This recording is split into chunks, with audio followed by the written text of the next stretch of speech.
Shalom saudara, damai sejahtera daripada Tuhan Yesus Kristus kiranya senantiasa ada menyertai dalam kehidupan kita. Saudara, kembali kali ini saya akan melanjutkan tangkapan saya terhadap sekian tokoh-tokoh agama lain yang senantiasa salah menafsirkan Alkitab.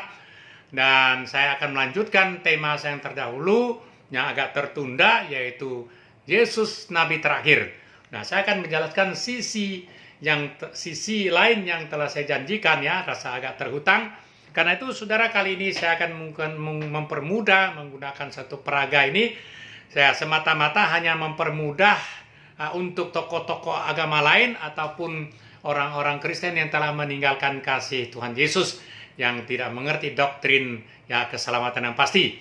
Nah, saudara, yang dari dulu masalah kelahiran Tuhan Yesus Kristus di muka bumi sebagai mengambil rupa manusia gitu banyak tidak dapat dimengerti oleh tokoh-tokoh agama dan masih banyak orang yang masih bengang-bengong akan hal ini. Karena itu kali ini saya akan menjelaskannya dengan peragaan, dan mohon maaf pendeta-pendeta jangan merasa diremehkan, tidak ada tujuan demikian. Ini hanya mempermudah saja. Saya yakin khususnya kita orang Kristen, pendeta-pendeta sudah mengerti lah ini hanya sifat mengulang saja.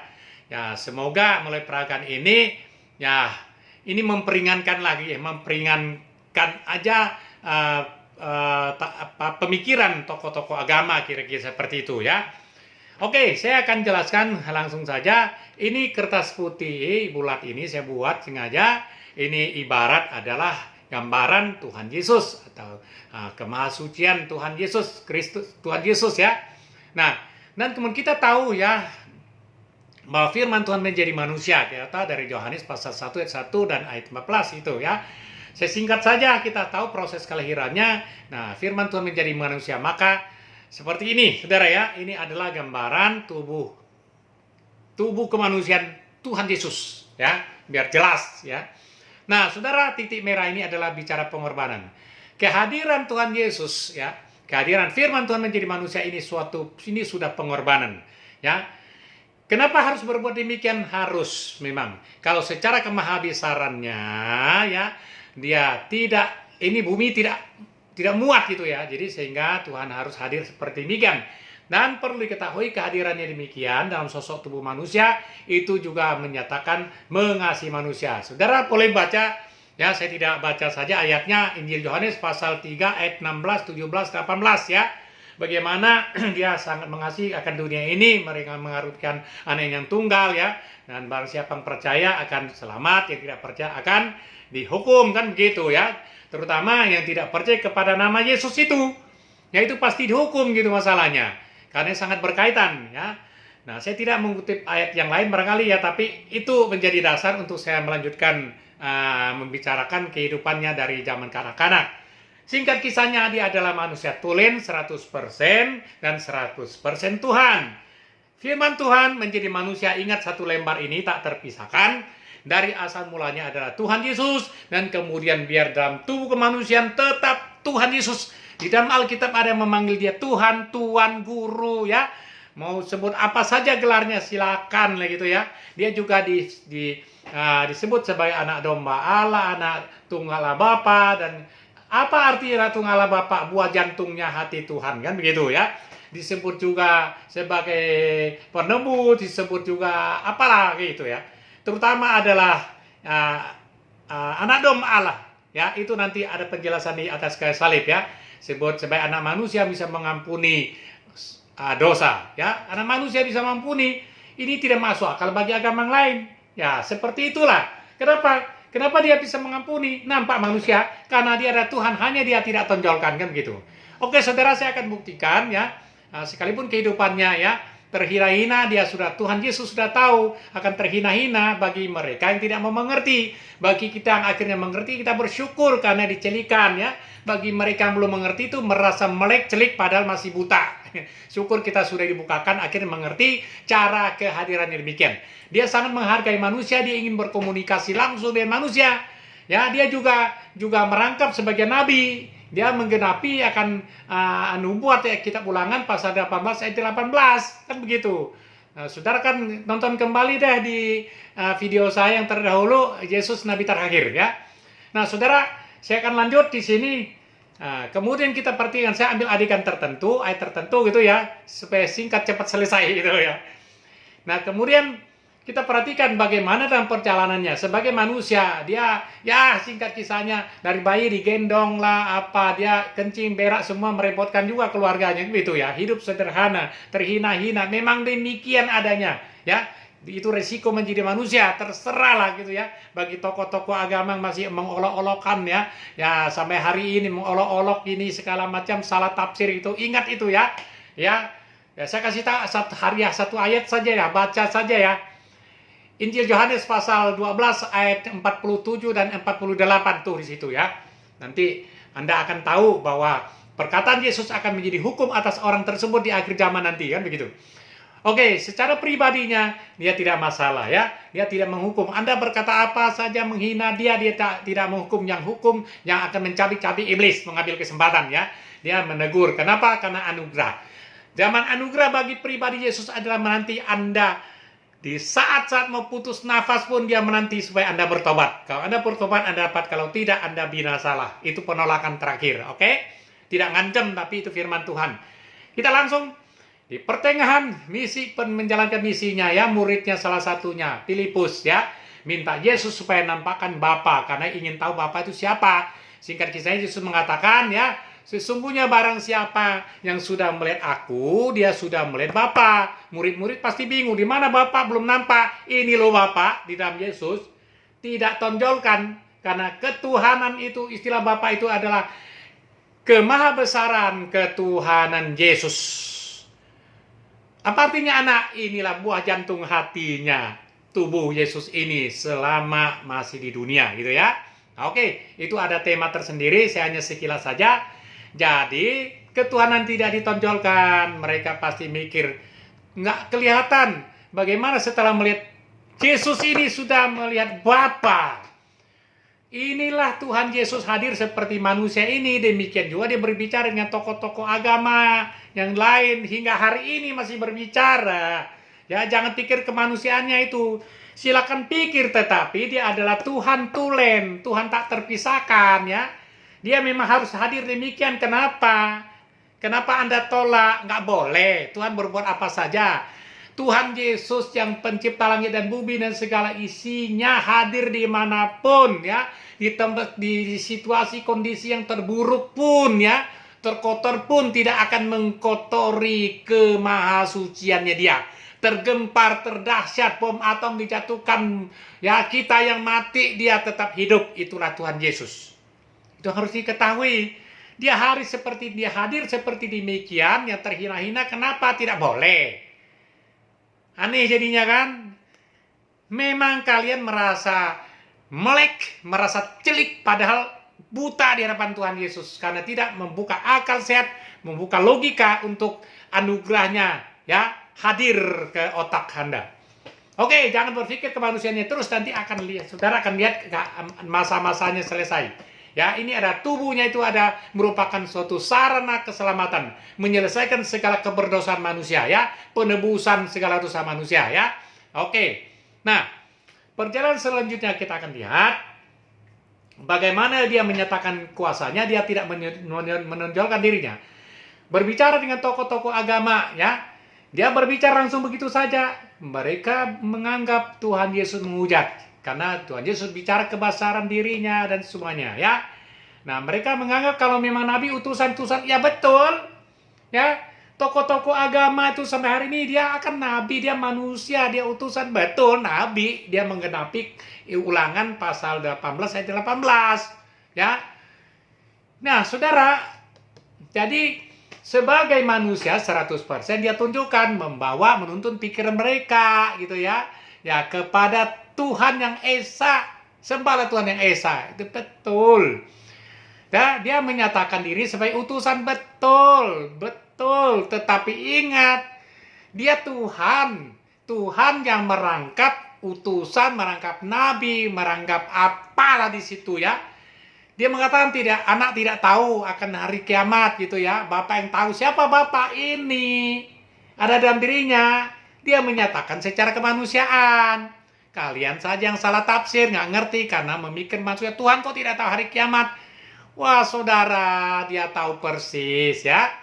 Dia adalah Tuhan, dia tahu segala sesuatu apa yang dia tidak tahu ya. Ingat Tuhan ini, Tuhan Yesus bisa hadir dalam situasi apapun ya. Tempat pelacur sekalipun ya. Dia tidak terkotori oleh hal demikian ya. Bagaimana kita tahu kisahnya orang pelacur datang ke hadapannya gitu ya. Tuhan mengampuni segala kesalahannya. Kalau orang lain, wih pelacur, pergi saja. Tuhan Yesus tidak demikian, saudara. Dia tampil secara tubuh, nampak. Ya, ada orang salah tafsir lah. Itu istri Yesus lah itu. Pikiran gila itu namanya itu ya.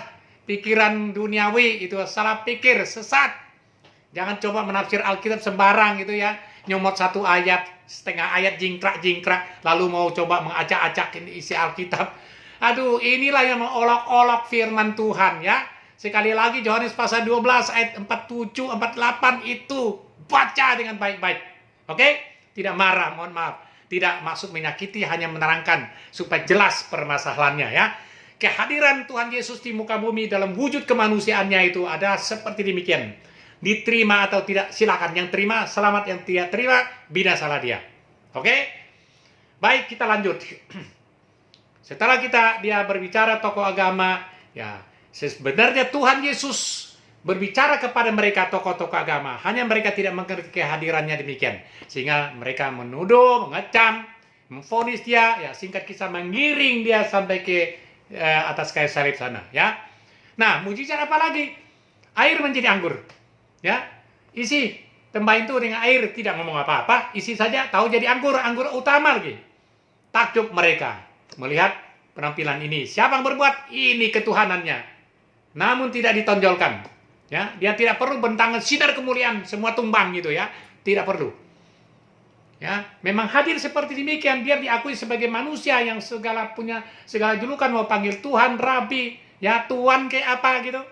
Ya, utusan apa? Memang iya. Terima kasih tokoh-tokoh agama lain sudah memberitakan tentang sebagai utusannya. Namun tidak mengerti sepenuhnya gitu ya. Nah sekarang saya tuntun, lihatlah ini peragaannya supaya tahu ketuhanannya. Kalau tidak mau mengerti juga, yaitu berarti istilahnya belum dapat apalah panggilan gitu ya. Sesungguhnya sudah diberitahu. Ya, jangan ditutup akal sehatnya. Oke lanjut. Ya, air menjadi anggur begitu saja. Lazarus 4 hari di kuburan, sudah bengkak kali. Lazarus keluarlah dia dari kuburan. Dia kan siapa dia? Ketuhanannya. Namun tidak ditonjolkan. Namun manusianya saja mereka takjubkan gitu. Masih banyak hal yang lain yang ceritakan dunia tidak muat katanya kan gitu. Oke. Sekarang kita singkat sampai pada penyalipan di atas kayu salib.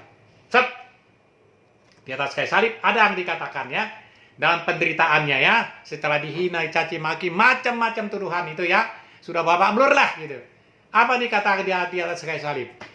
Bapa, ampunilah mereka, karena mereka tidak tahu apa mereka perbuat. Maksudnya apa? Tuhan mengampuni segala kesalahan mereka itu, karena mereka tidak tahu. Mereka menyangka-nyangka perbuatannya benar. Berdasarkan hukum Taurat segala macam. Padahal mereka buta istilahnya ya. Sama dengan yang lain. Merasa melek, celik, tapi buta. Sehingga dia menghukum mereka ya dimaklumi. Kalau mereka bertobat terus ya selamat. Kalau tidak, ya kumat lagi. Binasalah. Apalagi dikatakan.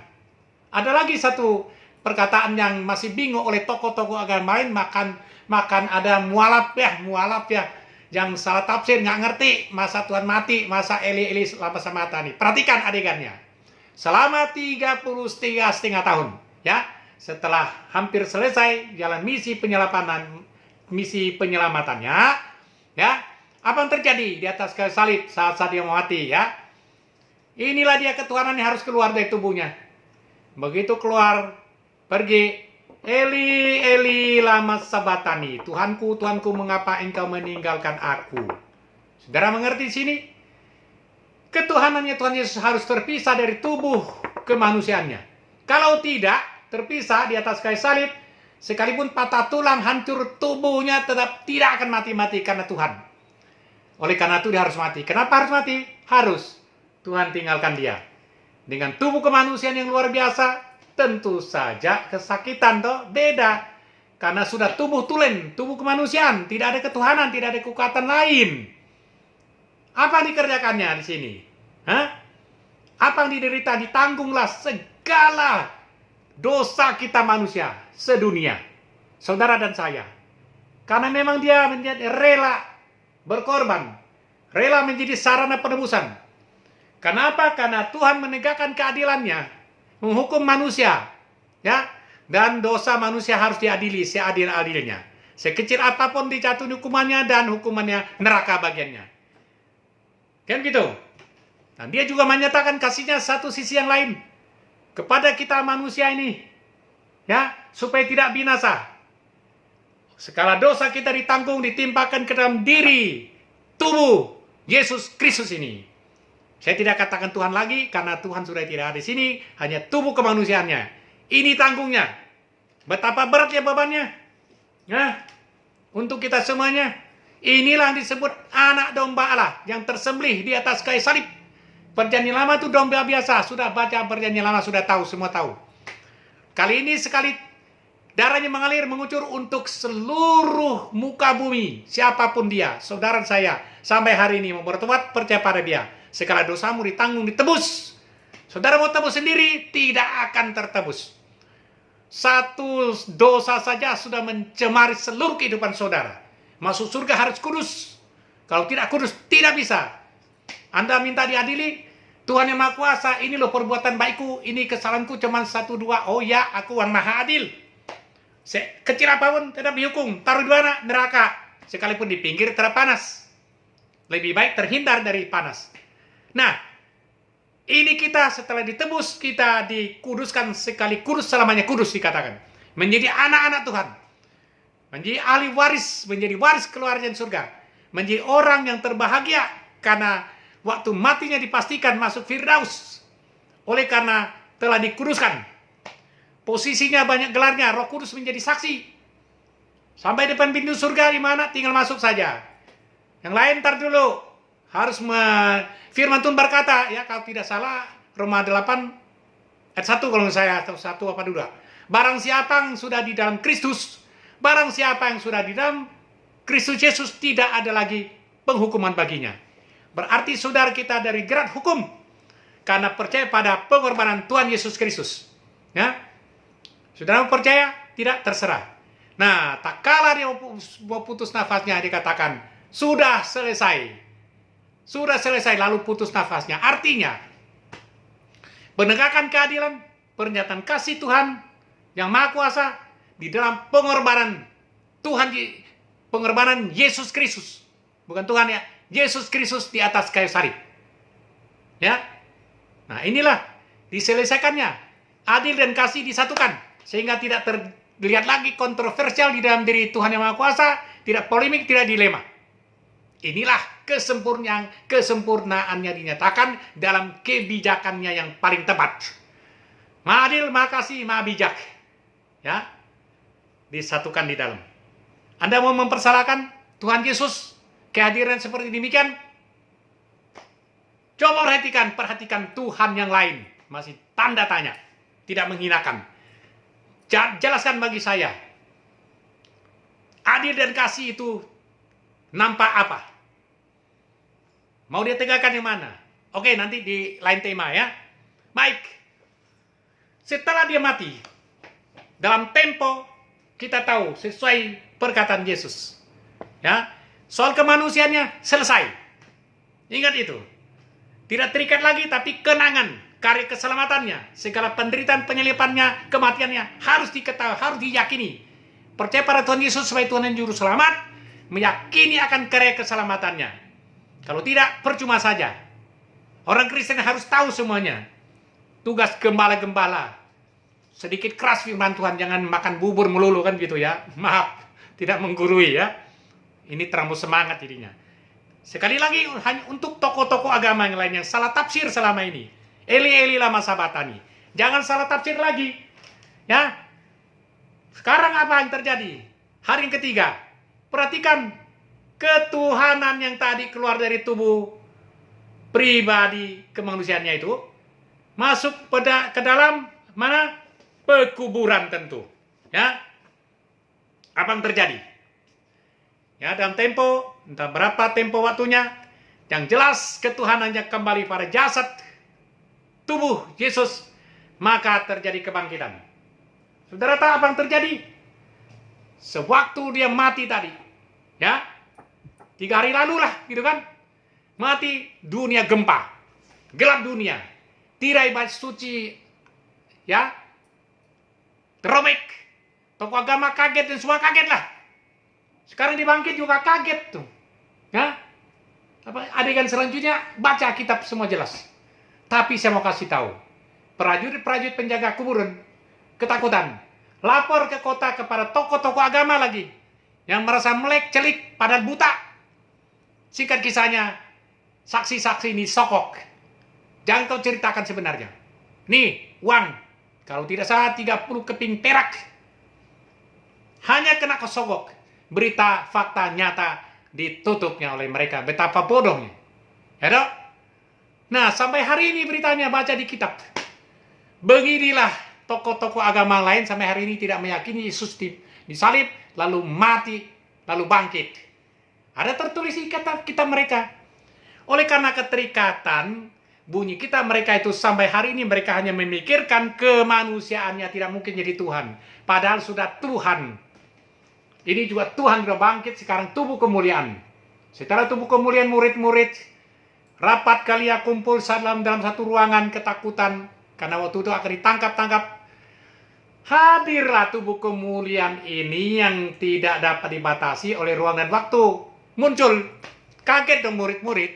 Nah, singkat kisahnya itu ada Thomas tidak ada. Besok-besoknya dikasih tahu tidak percaya. Sebelum Thomas katakan, sebelum aku mencucukkan jari-jariku ke lubang lukanya itu, nggak percaya. Bapak, Yesus tahu nggak? Tahu lah, dia maha tahu. Thomas kau ini, nanti kuperlihatkan kau ya, kira-kira begitu ya. Singkat kisahnya mereka kumpul, ada Thomas. Muncullah di ruangan itu. Thomas, apa yang terjadi? Tersungkurlah, nangislah kau. Baru nyahok, kakara nyahok manete. Ah, itu deh ya, istilah Bandung deh ya. Kakara nyahok ya. Nah, terpercaya, tadi, di kemarin, dibejakan. Ngerti? Kudu ada bukti, kira-kira begitu. Mesti ada bukti, baru percaya. Ini, Yesus berkata kepadanya, berbahagialah orang yang percaya, sekalipun belum melihat. Saudara percaya sekarang, melihat Alkitab, mendengar percaya, berbahagia. Nggak usah tuntut mujizat. Tapi bisa saja Tuhan hadir ya, kasih mimpi, segala macam. Siapa yang hadir seperti ini? Kan begitu. Nah saudara, selama 40 hari, banyak tentu saja kisah yang lain ya. Diperintah bertemu dengan murid lah, janji di situ di bukit Galilea gitu ya. Datang kepada muridnya, ya, segala kuasa di surga dan di bumi telah diserahkan ke tanganku. Mati hidup di tangan Tuhan Yesus. Kenapa dia hadir gini? Padahal Tuhan Yesus yang punya, segala punya dia. Cara kerjanya aja demikian. Menghargai murid-murid ya. Teman murid-murid sadar, diperintahkan, pergilah, jadikan semua bangsa muridku. Baptis mereka dalam nama Bapa, Anak, dan Roh Kudus. Siapa itu? Yaitu Tuhan Yesus Kristus. Harus tahu saudara, Bapak itu. Bapak itu adalah kebesaran kemuliaan Tuhan Yesus Kristus. Anak itu adalah buah jantung hatinya. Yang izinkan berkarya menjadi tubuh manusia di dunia. Itu harus tahu. Ya. Oke, kita lanjut. Apa lagi? Singkat kisahnya naik ke surga. Toh? Kembali. Bukan naik. Kembali ke posisinya. Ya. Nah, di Bukit Zaitun, berapa ratus orang? Hitung deh. Menyaksikan dia naik begitu saja ya. Naik ya, saya tidak kisahkan yang lain lagi. Tidak tunjukkan ayat yang lain. Naik ke mana? Saudara. Nah, perhatikan. Naik kembali di sebelah kanan Allah. Artinya kembali pada posisi kekuasaannya. Sebelah kanan itu berbicara kuasa. Sebelah kiri berbicara berkat. Ya, kekayaan dan berkat, harus tahu itu, ada ayatnya tuh. Ya, oke. Apa yang akan terjadi setelah kembali pada posisinya? Ini yang warna lingkaran putih ini adalah kemahabesarannya Tuhan Yesus Kristus ya saudara ya. Apa akan dikerjakannya lagi? Tetap berurusan dengan keselamatan manusia, perhatikan baik-baik, ya kan? Bagaimana caranya? Wah, agak kabur di layarnya. Bagaimana cara kerjanya? Caranya adalah hadir. hadir ya. Perhatikan kemahabesarannya, dia tidak muat. Hadir dengan tubuh kemuliaannya. Saudara berdoa, kesulitan mau mati, divonis sudah mau mati, datanglah dia ke rumah sakit, ke rumah Anda, dimanapun Anda berada, di daerah kutub juga hadir dia. Waktu dia hadir ke rumah sakit itu, orang itu disembuhkan, dia juga di mana-mana. Ya, Tuhan Yesus ada di mana-mana dalam waktu yang sama, orang itu disembuhkan, melihat sinar kemuliaannya. Jadi kemahabesarannya itu dia tetap ada di mana-mana, ya, nyambung ya. Jangan berpikir ada dua Tuhan, salah, tetap satu Tuhan. Bapa, Anak, dan Roh Kudus itu ada Tuhan Yesus Kristus. Jangan berpikir ada tiga Tuhan. Tiga pribadi, tiga oknum itu dalam satu kata varian, satu esensial ya. Bagi Tritunggal itu ya, yang selama dicela-cela oleh Pendeta Hendritan. Udah saya turunkan tema tuh. Pendeta ini terkesan sombong. Saudara, silakan tonton ya komentar saya terhadap Pendeta Hendritan. Maaf, saya singgung sedikit, perkenalkan supaya saya juga boleh dong berkomentar ya. Manusia dari asalnya punya kebebasan secara kodrati sampai hari ini ya. Adam dan Hawa jatuh ke dalam dosa ya. Jangan kira Tuhan izinkan, yang salah paham. Tuhan peringatkan gak? Kau makan akan mati. Penasaran mati macam mana? Kalau sekarang kan mati, oh begini kaku. Dulu nggak tahu, malu-malu saja. Tapi karena punya jiwa kebebasan secara kodrati, dia lakukan, ikutin apa maunya dia, ya berdosalah. Ya bukan kebetulan, karena Tuhan yang lebih besar dari kita, dia menurunkan hukum supaya kita tertib. Ini dia. Dia punya cara kerja gini, hukum bagi kita manusia, karena dia lebih besar dari kita. Menguasai kita, memberikan apa saja kita butuhkan. Kita bebas. Saudara mau tolak dia, silakan saja. Mau olok-olok, silakan saja. Tapi ada hukum yang turunkan. Yang menolak tokoh-tokoh agama tadi kan. Sekali lagi Injil Yohanes 12 ayat 47 48 tuh baca. Oke, lanjut. Ini yang hadir. Kalau ada yang bertobat ya, kesaksian-kesaksian bertobat di YouTube, saudara baca bagaimana Yesus bertemu dengan Yesus, bagaimana Tuhan Yesus kasih mimpi dalam bentuk apapun dia. Yang jelas akhirnya pikiran perasaannya dikerahkan oleh tubuh kemuliaan ini, kuasa Yesus, kuasa Tuhan Yesus ini. Lalu dia bertobat, dia percaya pada Tuhan Yesus sebagai Tuhan dan Juru Selamat, yang dia yakini akan pasti masuk ke surga. Lalu kenapa oleh tokoh-tokoh agama yang lain, oleh keluarganya, ditolaknya kehadiran ini? Kenapa? Karena mereka tidak melihat. Karena mereka melihat hanya kemanusiaan. Itu manusia. Kenapa jadi Tuhan? Dia tidak tahu ya ketuhanannya.